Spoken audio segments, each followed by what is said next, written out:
Today, we're making a beautifully creamy spiced pumpkin body lotion.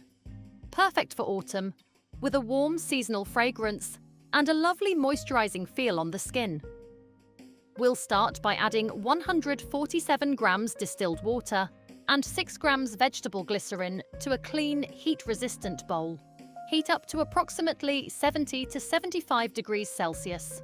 Once heated up, put to one side. Next, in a second heat-resistant bowl, add 12 grams emulsifying wax, 10 grams refined shea butter, and 20 grams sunflower oil. Heat up to approximately 70 to 75 degrees Celsius. Give the oil phase an occasional stir as it heats, and continue until the shea butter and emulsifying wax have completely melted. Once everything has melted and both phases are at approximately the same temperature, we're ready to create our emulsion.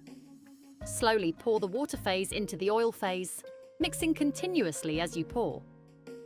With a stick blender, blend the mixture in short bursts for around 1 to 2 minutes. Then continue stirring as the lotion starts to cool. At this stage, you should start to see the two phases come together to create a smooth, creamy emulsion. Allow the lotion some time to cool. Once the lotion has cooled down, we can add our final ingredients. Combine the spiced pumpkin fragrance oil, phenoxyethanol, EHG, and vitamin E. Add this mixture to the lotion and stir thoroughly, making sure everything is completely incorporated. If you'd like to give your lotion a pumpkin-inspired color, you can add a suitable cosmetic color at this stage too. Once you're happy with the finished lotion, it's time to package it.